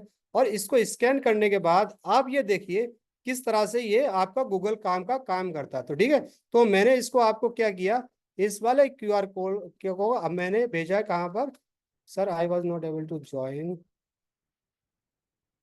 तो अब देखिए मैंने ये इस वाले क्यूआर कोड को आपको क्या किया है, आपको मैंने व्हाट्सअप किया। तो अब आप देखिए व्हाट्सएप जो किया है ना, इसको आप फिल कीजिए। इसको जब फिल करेंगे आप, तो हम समझेंगे कि किस तरह से हम लोग डेटा को एनालिसिस करते हैं, है ना। तो आप जल्दी जल्दी से फटाफट से इसको फिल करके भेज दिए। तो कहने का मतलब है, अगर हम इस तरह से अगर क्यूआर कोड जनरेट करते हैं, क्यूआर कोड जनरेट करने के बाद और हम अपने टेबल पर या कहीं भी रख देते हैं, इसको रखने के बाद जो भी स्टूडेंट आएगा, और स्टूडेंट क्या आएगा, स्टूडेंट आएगा और स्टूडेंट क्या कर लेगा, वो यहाँ से अपना क्यूआर कोड को कॉपी स्कैन करने के बाद वो अटेंडेंस लगा सकता है, ठीक है ना। अटेंडेंस क्या कर सकता है, अटेंडेंस लगा सकता है, ठीक है ना। तो अटेंडेंस क्या कर सकता है, अटेंडेंस लगा सकता है। तो अटेंडेंस जब आ जाएगी तो हम उसको बहुत इजीली तरीके से वी कैन एनालिसिस दिस, ठीक है ना। तो हम क्या कर लेंगे, इसको बहुत अच्छी तरीके से हम लोग इसको क्या कर लेंगे, एनालिसिस कर लेंगे, ठीक है ना। तो एनालिसिस कैसे करेंगे, देखिए कितने लोगों ने भरा है इसको, कितने लोगों ने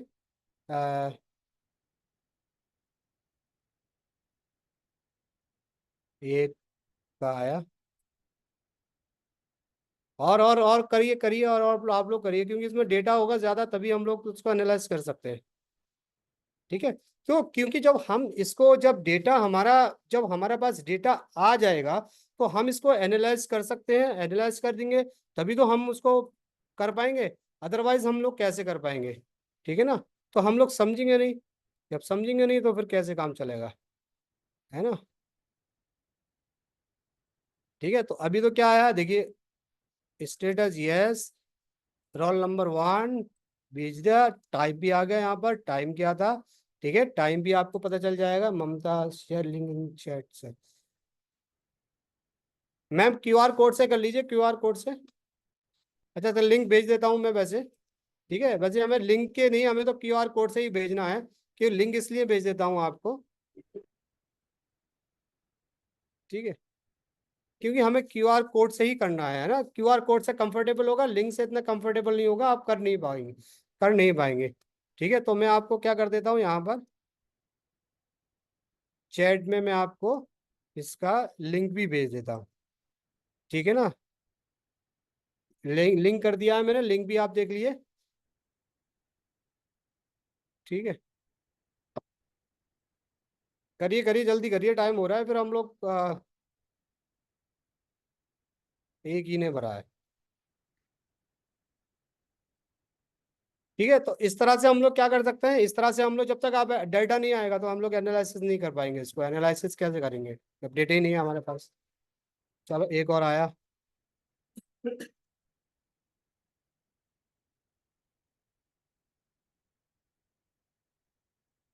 करिए करिए, इसको करिए, फिर एनालिसिस करते हैं जल्दी से फटाफट से।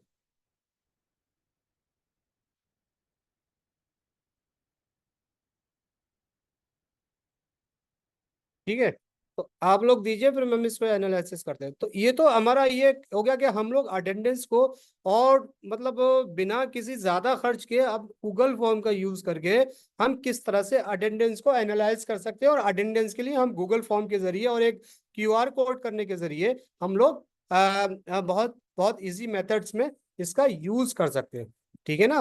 तो अब अगला जो है, अब अगला हमने जो यूज किया है वो क्या है,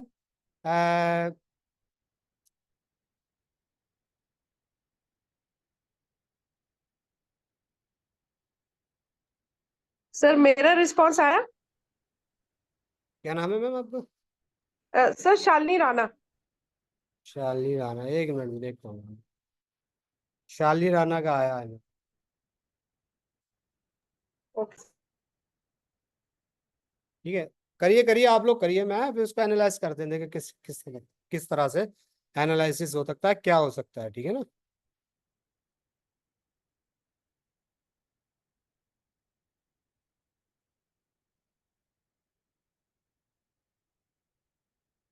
ठीक है, तो इस तरह से हम लोग क्या करते हैं, अटेंडेंस ट्रैकिंग, अटेंडेंस के लिए हम लोग क्या कर सकते हैं, हम लोग यहाँ पर यूज कर सकते हैं, ठीक है ना, अटेंडेंस का। और दूसरी चीज ये अटेंडेंस ट्रैकिंग जनरेटर वो करेंगे, इन पे आप इन्फॉर्म द पेरेंट्स, है ना।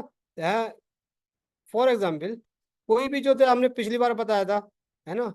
अब हम यहाँ पर क्या करते हैं, हम यहाँ पर यूज करते हैं एक एआई टूल्स का, जिसका नाम है परफेक्सिबिलिटी, ठीक है ना। ये वाला जो एक एआई टूल्स है, इसका नाम है, क्या नाम है, परफ्लेक्सिटी। परफ्लेक्सिलिटी क्या करता है? परफ्लेक्सिलिटी भी आपको जिस तरह से चैट जीपीटी वगैरह आपको आंसर देता है ना, वैसे यही काम करता है। तो हम क्या करेंगे, सबसे पहले हम कहेंगे कि write a email for Mamta student, Mamta parents and inform them she is not regular in my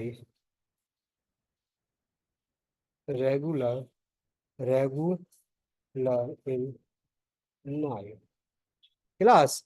ठीक है ना? अब आप आपने अपना नाम डाल दिया। अपना नाम क्या है? आप टीचर्स का नाम जो भी है, जैसे कि फॉर शालिनी।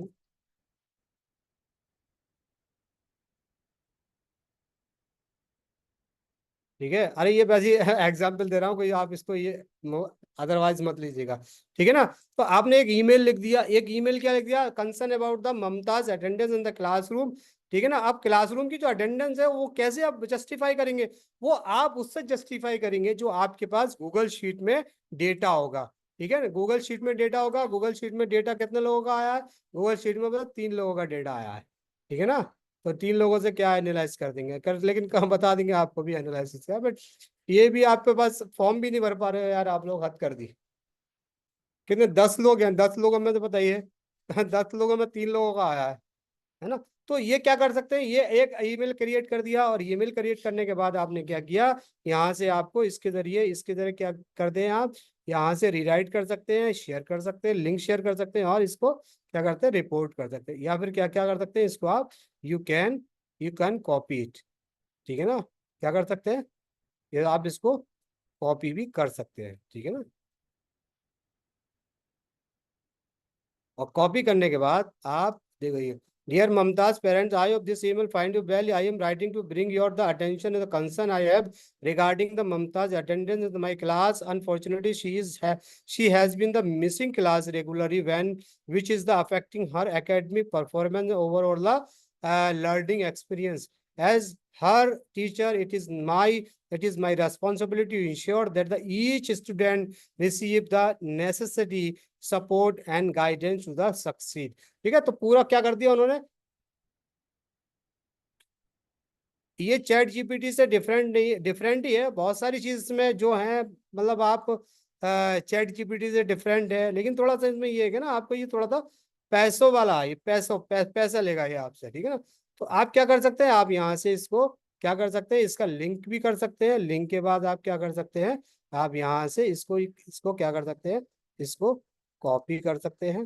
और कॉपी करने के बाद ये जी हाँ, यहाँ भी एक ऑप्शन है कॉपी का, यहाँ से कॉपी कर लिए तो कॉपी हो जाएगा पूरा। और कॉपी होने के बाद आप क्या कर सकते हैं, किसी भी वर्ड मतलब जिसमें भी अगर आप चाहते हैं, ठीक है ना, जिसमें भी चाहते हैं आप क्या कर सकते हैं,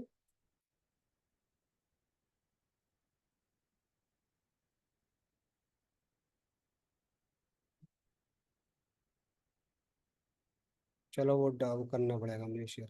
ठीक है ना? कहने का मतलब है कि एक ये आपके पास क्या हो गया, आपके पास एक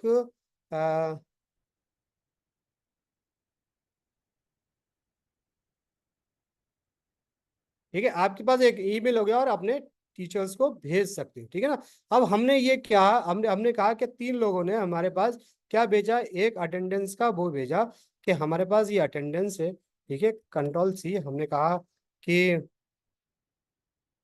यहाँ से हम परप्लेक्सिलिटी पे गए।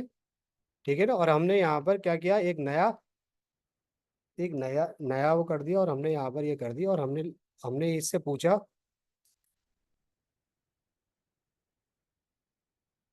How many students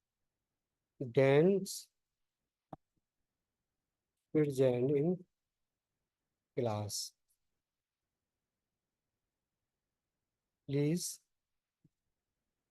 tell me what tell me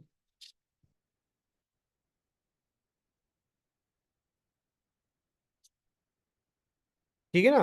तो हमने ये कर दिया, अराइवल टाइम्स क्या है इनका। तो ये क्या कर देगा हमको, हमको पूरा ये करके बता देगा। देखिए, there are the 3 student present in the class, the arrival times are, क्या अराइवल टाइम है, इन पूरा दे दिया, इनका दे दिया, इनका दे दिया। ठीक है ना। इसके अलावा हम मुझसे पूछ सकते हैं, और पूछ लें, क्या पूछ लें इससे, इनसे पूछ लें, और पूछ लें कि अब हम इससे और जो भी आपको जानने, मतलब ज्यादा लोग होते तो और अच्छे से एनालाइज होता डाटा। तो फॉर एग्जांपल हमने कहा कि ठीक है, आपने ये तो बता दिया कि कौन कौन किस किस टाइम आते हैं, है ना।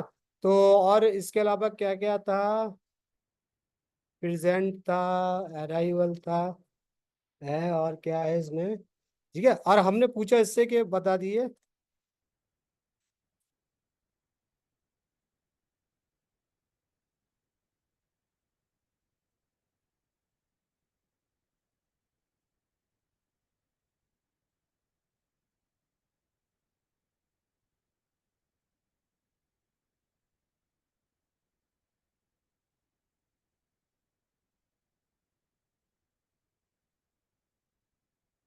Analyse this attendance.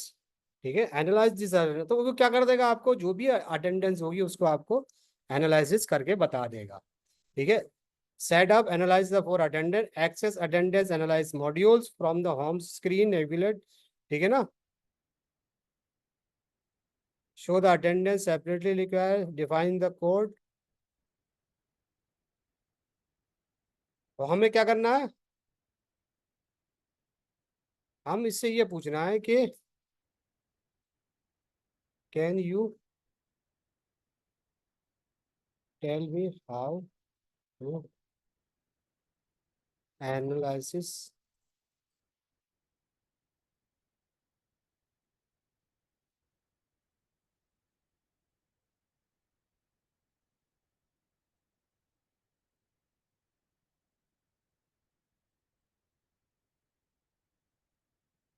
ठीक है।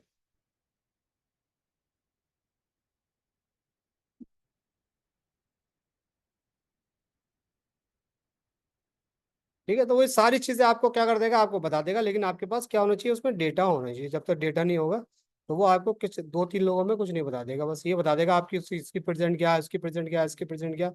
तो आप किस क्या कर सकते हैं, इसको आप एनालिसिस कर सकते हो। ठीक है ना। तो ये हो गया। ठीक है ना। अब दूसरी चीज से हम दूसरी चीज पे चलते हैं। वो दूसरी चीज क्या है, दूसरी चीज है हमारे पास, जो सभी के पास होता है, वो है गूगल का कैलेंडर। क्या है, क्या है, गूगल का हमारे पास कैलेंडर। कैलेंडर तो सभी के पास होता है, कैलेंडर होता है ना। अब कैलेंडर में क्या करना है, कैलेंडर में आप अपने इवेंट्स को ऑर्गेनाइज कर सकते हैं। कैसे ऑर्गेनाइज कर सकते हैं, कि फॉर एग्जांपल आपकी मीटिंग है, तो आपने ये क्या क्या कहा है, इससे कहा है वो, आ,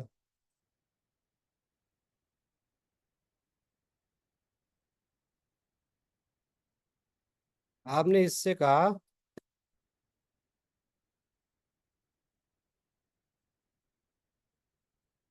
अब आपने इससे ये कहा कि ठीक है, शेड्यूलिंग करना है आपको, शेड्यूल है पेरेंट टीचर मीटिंग। ठीक है, तो वही क्या कर देगा आपको, चैट जीपीटी से पूछिए, आप परफेक्सिलिटी से कहा, इससे कहा,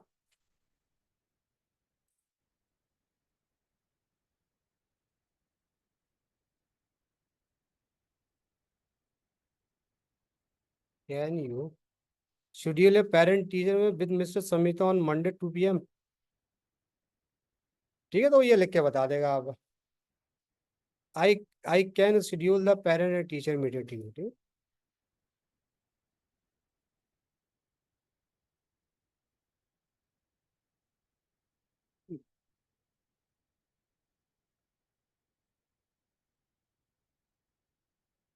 कैन यू राइट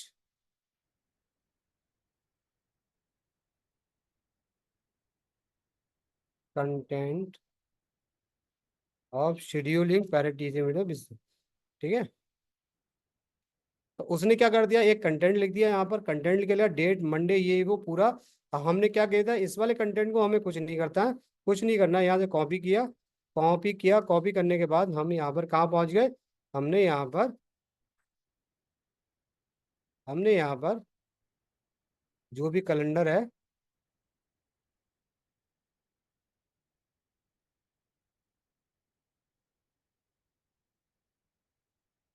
जो भी कैलेंडर है, कैलेंडर पे आपने यहाँ पर क्या कर दिया, ये देखिए वर्क है, ठीक है, होम है, वर्क है, इवेंट है, जो भी आपका जो भी करना है आपको यहाँ पर वर्क है।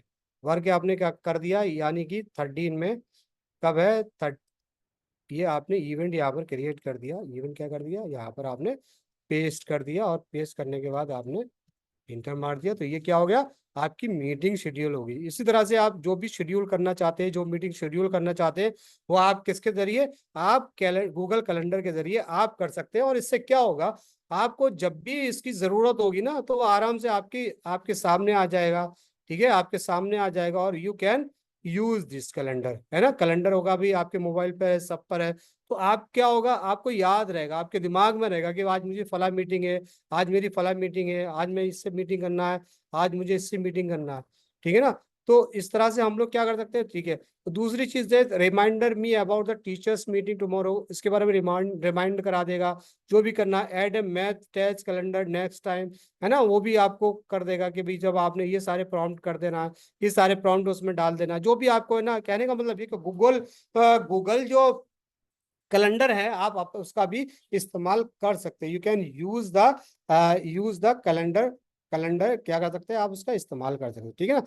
ये हो गया, ये सारी चीजें हो गई इसके बारे में, ये सारी चीजें हो गई, है ना। अब हमने अटेंडेंस का भी समझा दिया, हमने किसके बारे में समझा दिया, हमने शेड्यूलिंग के बारे में समझे, automate appointment schedule, reminder notification, reminder भी आपको दे देगा, ठीक है ना। ऑर्गेनाइज क्लासरूम एक्टिविटी, जो भी क्लासरूम की एक्टिविटी, रिसोर्स जो डेवलपमेंट है, वो भी आपको बता देगा कि भाई आज मुझे यहाँ से ये किताब लेनी है, यहाँ से ये बुक लेनी है, वो सारी चीजें आपको कैलेंडर बता सकता है, ठीक है ना। अब इसके अलावा, अब इसके अलावा हमें क्या करना है, अब इसके अलावा हमारे पास एक ये वाला क्या नाम है इसका, एजुएट है, ठीक है ना। तो ये भी एक बहुत पावरफुल एआई टूल है। जिस तरह से हम लोगों ने लास्ट मंथ मैजिक एआई के बारे में जाना था, इसी तरह से ये हम लोग इसके बारे में भी जान लेते हैं थोड़ा सा, ठीक है ना। तो फॉर एग्जाम्पल, एक ये हमने यहाँ से क्या किया, सबसे शुरू से समझ लीजिए, शुरू से ये समझ लीजिए क्या है, हमने यहाँ से हमने यहाँ से एजू एआई पे क्लिक किया, ठीक है। इस तरह का इंटरफेस खुल के सामने आएगा। तो दो चीज हैं, साइन अप विद ईमेल और साइन विद द गूगल। मेरा ऑलरेडी यहाँ इसमें गूगल में है मेरा ऑलरेडी, तो इसलिए क्या है, इसलिए वो यहाँ पर आ रहा है, ठीक है ना। ठीक है, तो अब हमने क्या करेंगे, गूगल विद एआई, ठीक है, गूगल से, तो ये इस तरह का इंटरफेस खुल के आएगा। तो इसमें क्या है, सबसे इंपॉर्टेंट चीज क्या है, इसमें जिस तरह उस महावत दी गई थी, इसमें भी lesson sheet, unit plan, period knowledge, engagement activity, rubric, evidence statement, ठीक है ना, evidence statement, lesson planning, lesson plan, ये है ना। तो इसमें भी बहुत सारी चीजें क्या गई हैं, बहुत सारी चीजें इसमें बहुत अलग दी गई है। जनरेटर है, ये जनरेटर है, जनरेटर क्या आ रही है, इंफॉर्मेटिव इंफॉर्मेशन ऑब्जेक्टिव है, उसमें भी ऑब्जेक्टिव दिए गए थे, ठीक है। लेकिन बहुत सारी इसमें ऐसी चीजें जो उसमें नहीं दी गई थी, जो इसमें दी गई, ठीक है।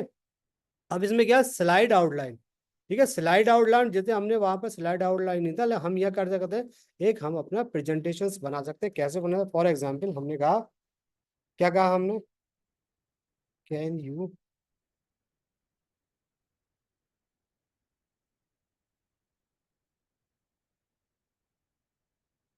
ताजमहल पे या इकोनॉमिक इंडिया, ठीक है। अब हमने क्या किया, इकोनॉमिक सिस्टम इन इंडिया पे कहा कि एक प्रेजेंटेशन हमें क्रिएट करके देखो, जो हमें स्टूडेंट को असाइनमेंट देना है या किस देना, तो हमें क्या करेगा ये, बहुत आसानी से हमें क्या कर देगा ये।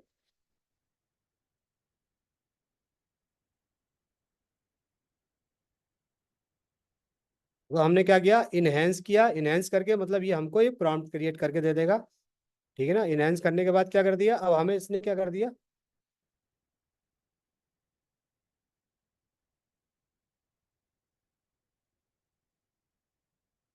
ये क्या कर दिया, हमें एक प्रॉम्प्ट क्रिएट करके था, student will be analyse the various economic system in India, evaluate there impact on the country, है बता दिया। अब हमें क्या, ऐड टू वर्क प्लेस। तो जब ऐड टू वर्क प्लेस पे करेंगे, तो इन्होंने हमें क्या कर दिया, इसने हमें एक slide show outline analysis economic system के बारे में बता दिया। Brief overview, economic system overview, slide 2, slide 3, slide 4, case studies, ठीक है, challenge and opportunities, conclusion, slide, question and answer, end of the slide. तो इन्होंने हमें क्या कर दिया, 7 स्लाइड हमें इन्होंने यहाँ पर क्रिएट करके दे दी, ठीक है ना। ये सारी चीजें इसमें है। इसके अलावा इंडिपेंडेंट प्रैक्टिस है, ऐसे रिवीजन, एक्सप्लेरर, मॉक स्टडी है, assignment, extension worksheet, show, reset है, ये सारी चीजें भी उसमें दे रखी है ना, पोर्टफोलियो असाइनमेंट आउटलाइन, है ना। इसके अलावा क्या है, इसके अलावा लर्निंग, ठीक है, ये सारी चीजें भी उसमें वहां दे रखी है, यहाँ भी दे रखी है। फिल्म प्रोजेक्ट, अब इसमें क्या प्रोजेक्ट बना, ले मटेरियल्स दे रखा है, लेकिन हमें ये फिल्म प्रोजेक्ट के बारे में आया, एक नया आइडिया उन्होंने कहा, फिल्म प्रोजेक्ट। प्रोजेक्ट क्या है, फिल्म प्रोजेक्ट क्या है, develop a scene for the student और act out of the showcase of the explain topic. अब हम फिल्म प्रोजेक्ट के बारे में हमने कहा कि फॉर एग्जाम्पल हम लोग ऐसा करते हैं, हम इसी वाले टॉपिक को या तो चेंज कर देते हैं, या इसी पर एक फिल्म प्रोजेक्ट यानी फिल्म सीन को हम क्रिएट करके देख सकते हैं, ताकि जो बच्चे हैं वो can learn more and more easily, ठीक है, किसी भी टॉपिक को। फॉर एग्जांपल हमने इससे कहा इनहेंस कर दे, इनहेंस मतलब इसको ये चेंज कर देगा और आपको नया प्रॉम्प्ट क्रिएट कर देगा, इनहेंस टॉपिक टू कीवर्ड, ठीक है। अब हमने यहाँ से क्या है, ऐड टू वर्क स्पेस पे, जब हम ऐड टू वर्क स्पेस करेंगे तो ये सेव तो होगा। इसके अलावा यहाँ पर ये क्या कर देगा, यहाँ पर ये आ जाएगा, ठीक है। दो चीजें यहाँ पर, या तो इसको यहाँ से हम लोग क्लोज कर सकते हैं, ठीक है ना। तो इसने हमने क्लोज नहीं किया था, हम इसको क्लोज कर देते हैं थोड़ा, ठीक है, फिर इसको, क्योंकि ये ऊपर आ, अब ये क्या आ गया, पूरा ये बता दिया होता, introduction. Show A map of India with the economic indication, display the voice over, welcome your project of analyse the economics, तो पूरा बता दिया। Explanation, economic system, historical context, impart of the growth, ठीक है, development indicators, conclusion and credit. तो ये पूरा एक उसने क्या किया, एक यहाँ पर एक फिल्म प्रोजेक्ट तैयार करके दे दिया कि किस तरह से हम फिल्म प्रोजेक्ट के जरिए बच्चों को हम बहुत ज्यादा अच्छे से लर्न करा सकते हैं, कर सकते हैं, ठीक है। तो अब इसमें ये हो गया। इसके बाद हम लोग यहाँ से ये कर सकते हैं, देखिए ये क्या है, यहाँ से कॉपी कर सकते हैं, यहाँ से एडिट कर सकते हैं। एडिट मतलब जो भी आप करना चाहते हैं यहाँ पर, जैसे कि सीन 1 में आपने कहा रमेश, ठीक है ना, सीन 2 में आपने कहा कहा ममता, ठीक है ना, और जो भी आपने सीन में काम आप क्रिएट करना चाहते हैं वो क्रिएट कर दें, ठीक है। इसके अलावा, ठीक है, ये आपने कहा सेव कर दिया, सेव हो गया। सेव होने के बाद ट्रांसफॉर्म मतलब ये होने के बाद है कि आप इस वाले कंटेंट को ज्यादा भी कर सकते हो, बढ़ा भी सकते हो, कीवर्ड्स को एक्सेक्ट कर सकते हो, इसकी हेडलाइन जनरेट कर सकते हो। फॉर एग्जांपल आपने हेडलाइन जनरेट करने के लिए ऑप्शन कहा है इसमें, तो ये क्या कर देगा आपको, ये आपको क्या कर देगा यहाँ पर ये उसने आपको यहाँ पर हेडलाइन, सिर्फ हेडलाइन आपको जनरेट करके दे दिया, ठीक है ना। इसके अलावा क्या कर सकते हो आप, इसके अलावा इसमें क्या कर सकते हो, you can transform, you can translate it, ठीक है। तो ट्रांसलेट क्या कर सकते हो, इसमें ट्रांसलेट क्या है, translate to Spanish, translate French की जनरल, तो इसमें ट्रांसलेशन है, हिंदी वाला भी वर्जन नहीं है, वो उसमें होगा आगे, ठीक है। तो अब क्या कर सकते हो, इसको समराइज कर सकते हो, है, रिमीडिएट बेटा में कर सकते हो, इंक्रीज लेक्साइल कर सकते हो, इसको बढ़ा सकते हो, है ना। देखो कैसे बढ़ जाएगा ये, तो ये क्या कर देगा, ये नीचे नीचे आएगा, जो है ना, आपको जितना भी सर्च करेंगे ये आपके नीचे कंटेंट यहाँ पर प्रोवाइड होगा। देखिए ये कंटेंट आ रहा है ना, ये कंटेंट आपको क्या होगा, ये कंटेंट प्रोवाइड होगा, ठीक है ना, ठीक है। ये कंटेंट क्या होगा, प्रोवाइड कर। अब आपने ये कहा कि ये कंटेंट तो आपने दे दिया, लेकिन ये कंटेंट को हमें और ज्यादा क्या करना है, हमें इस कंटेंट को और ज्यादा क्या करना है, ट्रांसलेट करना है, जनरेट द आंसर की, हमें मतलब कोई क्वेश्चंस के आंसर के बारे में जो क्वेश्चंस है आपके ऊपर, what is the main focus of the study presented Ramesh introduction scene. तो इसने क्या किया, display the acknowledgement of the understanding upper class student engage in the project, ठीक है ना। वो सारे क्वेश्चंस आपको बना के दे दिया, ठीक है ना। तो ये हो गया। इसके बाद क्या है, इसके बाद हम लोग यहाँ करते हैं गेमिफिकेशन, है ना। गेमिफिकेशन के बारे में क्या, क्यूज है, क्यूज ट्रेड। तो आपने ये क्या किया यहाँ पर,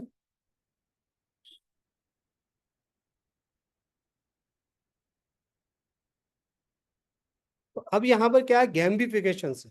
तो गेमिफिकेशन क्या है, अब किस तरह से हम बच्चों को ये बता सकते हैं कि गेमिफिकेशन के जरिए आप एक मतलब चैप्टर को बहुत आसानी से, जैसे कि for example create flash card और student to the engage discussion based, ठीक है ना। फॉर एग्जाम्पल हमने यह कहा, हमने उससे ये कहा दिया कि हमें मेरी,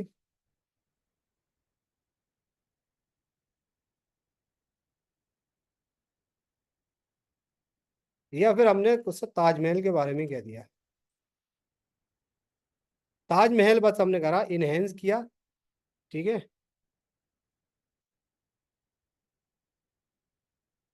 ताजमहल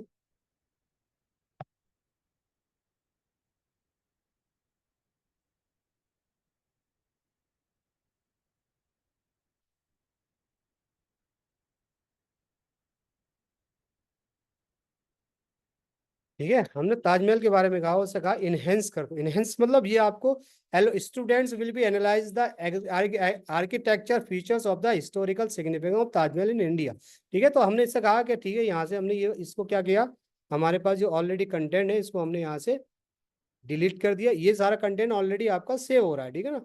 यहाँ से हमने कंटेंट को कर दिया, अब यहाँ पर कुछ नहीं है। यहाँ पर हमने क्या किया, हमने यहाँ पर ऐड टू वर्क प्लेस किया। तो वर्क प्लेस करने के बाद क्या कर दिया उसने आपको, where is the Taj Mahal located, उसने क्विज के बारे में, ट्रेड के बारे में सारा क्या कर दिया, आंसर मुसलमान है, एम्पायर शाहजहां, है ना, who commission the construction of the, ये सब सारी चीजें उसने क्या कर दिया, एक क्यूज आपको क्रिएट करके दे दिया, ठीक है।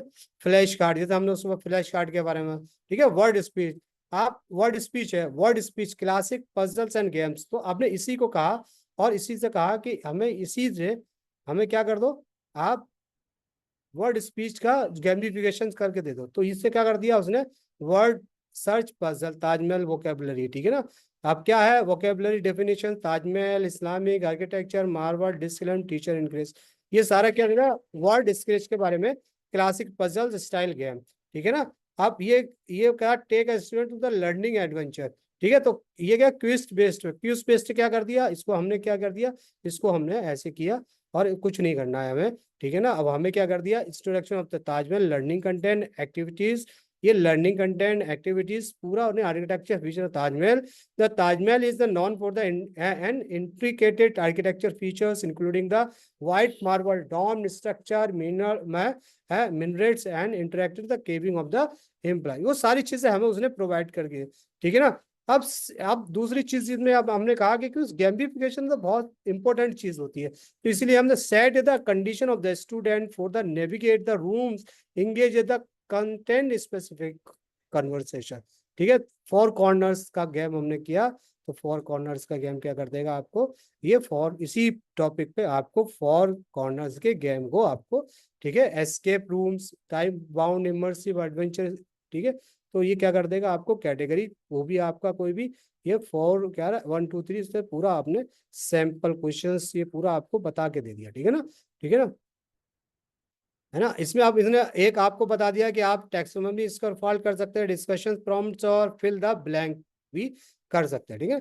इसके अलावा आपके पास जैसे कि review game, engage student with the game about the specific topic, ठीक है ना। स्पेसिफिक टॉपिक क्या है, हमने स्पेसिफिक टॉपिक ताजमहल ही दे रखा है, इसके बारे में हम लोग, तो इसके बारे में हम लोग क्या, रिव्यू गेम, रिव्यू गेम क्या करता है, रिव्यू गेम आपको कर देगा देख game objective, material included, game setup, game rules, तो इसके बारे में क्या है, सारी चीजों के बारे में आप, ये जो हमने दिया था रिव्यू क्वेश्चंस, तो क्या है रिव्यू क्वेश्चंस, ये सारे रिव्यू क्वेश्चंस भी आपके है, आपके दे दिए, ठीक है। आप इससे क्या करते हैं, false true and false question कर फिल द ब्लैंक्स भी यूज कर सकते हो, सारी चीजें आप यूज कर सकते हैं, ठीक है। उसके बाद आ गया आपका असिस्टेंट, असिस्टेंट क्या है, ईमेल आउटलाइन, ईमेल क्या, सिलेबस स्टार्टर, क्लासरूम अनाउंसमेंट, ठीक है, क्लासरूम अनाउंसमेंट के बाद newsletter outline, learning skill comments, reports card comment, ठीक है ना, लेटर टू रिकमेंडेशंस के बारे में हमने, और student concise professional report enhancing student, ठीक है ना। इसके बाद आता है फीडबैक बोर्ड,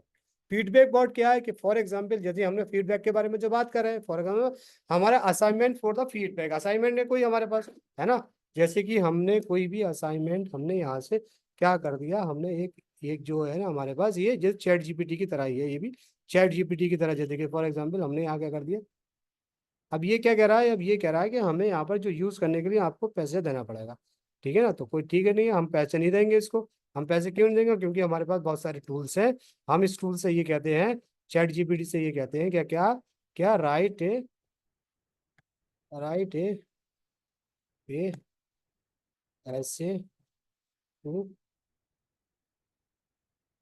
ताज महल। तो वो क्या कर देगा आपको, आप कितने वर्ड में देगा, 1000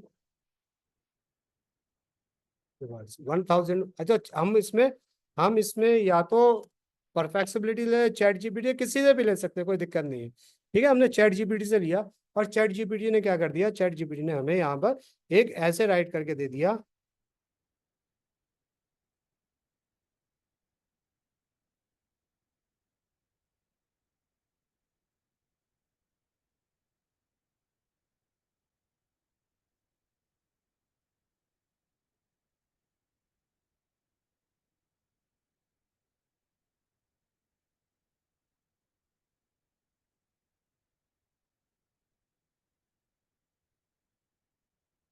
ठीक है, तो अब हमने ये क्या कर दिया, एक कंक्लूजन पूरा एक ऐसे राइट करके दे दिया। हमने यहाँ से कॉपी किया, कॉपी करने के बाद हम एजुएट पर गए, और एजुएट पे गए, कहाँ पर एजुएट पे गए, जो हम लोगों ने यहाँ पर एनालिसिस, ये एनालिसिस के वाले में हमने यहाँ पर इसमें क्या कर दिया, इसमें हमने पेस्ट कर दिया। ठीक है, और पेस्ट करने के बाद जो भी मैटर था हमने, अब हमें क्या करना है, अब इसको क्या करना है, किस तरह से फीडबैक पाउट assignment for the feedback, feedback क्या करना है हमें, हमें क्या बताएगा ये, देखो semantic feedback, logic and reasoning for the writing. ठीक है ना, हम ये टाइपोग्राफिक फीडबैक है ना, spelling miss spelling and grammar errors, systematic feedback और कस्टम फीडबैक। ठीक है ना, तो ये सारी चीजें हमें यहाँ पर, फॉर एग्जाम्पल हमने कहा कि हमें सेमेटिक फीडबैक, लॉजिक, रीजनिंग और फोर राइटिंग, इसके बारे में हमें बताओ। ठीक है, तो इसके बारे में क्या गया, या फिर हम कहते हैं टाइपोग्राफिक फीडबैक। ये टाइपोग्राफिक फीडबैक के बारे में हमने किया, यहाँ जनरेट किया, जनरेट करने के बाद क्या हुआ, तो ये क्या रहा है, ये एनालिसिस कर रहा है। ठीक है, इसको हम यहाँ से क्या कर देते हैं, इसको यहाँ से, इसको क्लोज कर देते हैं, इसको क्लोज कर देते हैं, इसको क्लोज कर देते हैं, इसको क्लोज कर देते हैं, गेम को भी क्लोज कर देते हैं। फिर अब देखो ये फीडबैक रिपोर्ट्स आ गई। अब आपने ये दिया, और फीडबैक को हमने क्या कहा था, हमने स्पेलिंग, ग्रामर, एरर्स के बारे में दिया था। तो अब इसमें क्या किया उन्होंने बता दिया, टाइपोग्राफिक एरर, एरर आइडेंटिफिकेशन और correction, inconsistent uses of the commas in the list, correct, incorrect, employees, thousand of the artisans, ये सब ये करेक्ट, करेक्ट उन्होंने बताया कि इनकरेक्ट ये है, और करेक्ट ये हो सकता है। explanation and references according to the Chicago manual of the style, when the listing three or more item comma known as the serial of the Oxford, ये बता दिया। इनकम्प्लीट सेंटेंस, इनकम्प्लीट सेंटेंस के बारे में बता दिया, the Taj Mahal stand the internal, ये सारी चीजें। ग्रामेटिकल इश्यूज क्या है, the verb tenses consist incorrect, the constructions of the Taj Mahal began in 1862 and continued for the over the 2 decade, employ thousand of the artisans, craftsmen हो रहा है। यह करेक्ट बता दिया उन्होंने, कहा कि करेक्ट ये है, इनकरेक्ट ये। एक्सप्लेनेशंस और एंड रेफरेंसेस ये बता दिया, सब्जेक्ट वर्ब एग्रीमेंट भी बता दिया, इनकरेक्ट ये है, करेक्ट ये है, एक्सप्लेन है, एक्शनेबल स्टेप बता दिया आपको, ये पूरा step by step review and proof read, ये पूरा पॉजिटिव री। ठीक है ना, तो ये सारी चीजें बता दी। फॉर एग्जाम्पल आप ये कहते हो कि ठीक है, ये तो सही है, लेकिन ये मैं चाहता हूं कि ये logic and reasoning of the writing, इस पे ये क्या कर दे, तो ये क्या करता है, देखिए आपको ये क्या कर देगा, आपको उसी तरह से एनालिसिस करके बता देगा कि किस तरह से हम लोग इसको कर सकते हैं। ठीक है ना, तो एनालिसिस क्या कर रहा है, ये एनालिसिस कर रहा है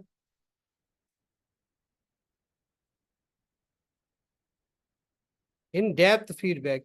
ठीक है, argument, quality, claim, ground, warrant, backing, qualifier, ये ना रीजनिंग, ये सारा rebuttal, qualifier, effective rating, 4-5, stand strong, clarify, claim, address, revert, logic, structure. ठीक है, तो ये सारी रीजनिंग क्या है, इसकी strength, detail analysis of the architecture feature of the, तो ये सारी चीजें आपको क्या कर देगा, ये एनालिसिस करके बता देता है बहुत इजीली। और आप इसको क्या कर सकते हो, आप फीडबैक इसका देकर तुरंत के तुरंत अपने स्टूडेंट को रिवर्ट कर देते हो। ठीक है, चैटबॉट क्या है? चैटबॉट जैसे ये वही चैटबॉट है, ठीक है ना। चैटबॉट क्या है? चैटबॉट वही है जो उसमें हम लोगों ने यूज किया है, ठीक है ना। असेसमेंट बिल्डर, ये असेसमेंट बिल्डर क्या है? जो असेसमेंट बिल्डर हम लोगों ने किया था, multiple choice question, true and false, fill the blank, short answer, matching है ना, ऐसे ये असेसमेंट। अब जितना भी हम लोगों ने यहाँ पर वो किया है ना, जितना भी हम लोगों ने यहाँ पर, इसको हम कर देते हैं बंद, जितना भी हम लोगों ने यहाँ पर यूज किया है ना, ये सब सब सब ये हमारे पास कहाँ आ गया? हमारे पास यहाँ पर ये इसमें सेव हो गया, ठीक है ना। ठीक है, क्या हो गया? ये हमारे पास सारा जितना भी हमने यहाँ पर किया था सब ये हमारे पास, ये भी, ये भी, ये भी, ये भी, ये भी फिल्म प्रोजेक्ट हमने यूज किया था, ये भी यूज किया था, ये भी यूज किया था, film project, slide outline use किया था। तो ये सारे हमारे पास क्या हो गए? हमारे पास, ठीक है ना, हमारे पास ये यहाँ पर इसके क्लाउड में ऑटोमेटिकली सेव हो जाते हैं। जब भी आपको जरूरत होती है इसके, आप हम क्या कर सकते हैं, इसको हम लोग इसको क्या कर सकते हैं, हम लोग इसको यूज कर सकते हैं। व्यू का है, ठीक है, नैब, ये जिस तरह से आप देखना चाहते हैं, फॉर एग्जाम्पल।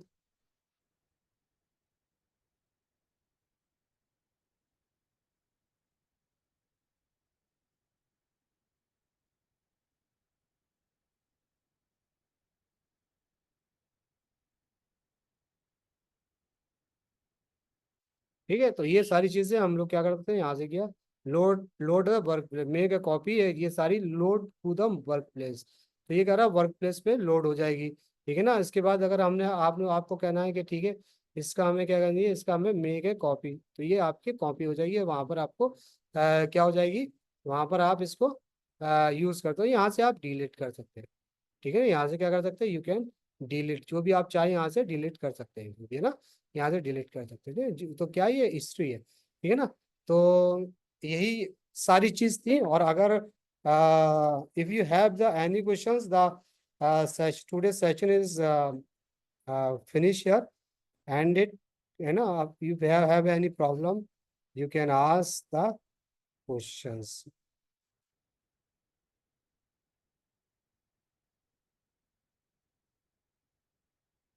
ठीक है, किसी को कोई क्वेश्चंस है? You have any questions? Otherwise, we will end it.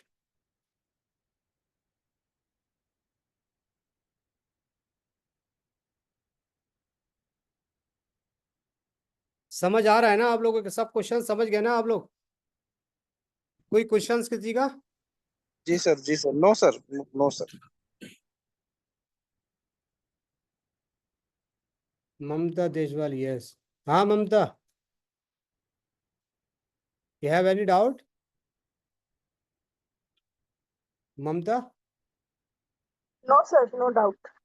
No doubt. और anyone? Otherwise we will end it actually, we have the another meeting. Okay, हैं, see you tomorrow. No question sir, okay ma'am sir, okay, okay, see you tomorrow, okay, okay, okay, okay, see you tomorrow, है, okay, good bye.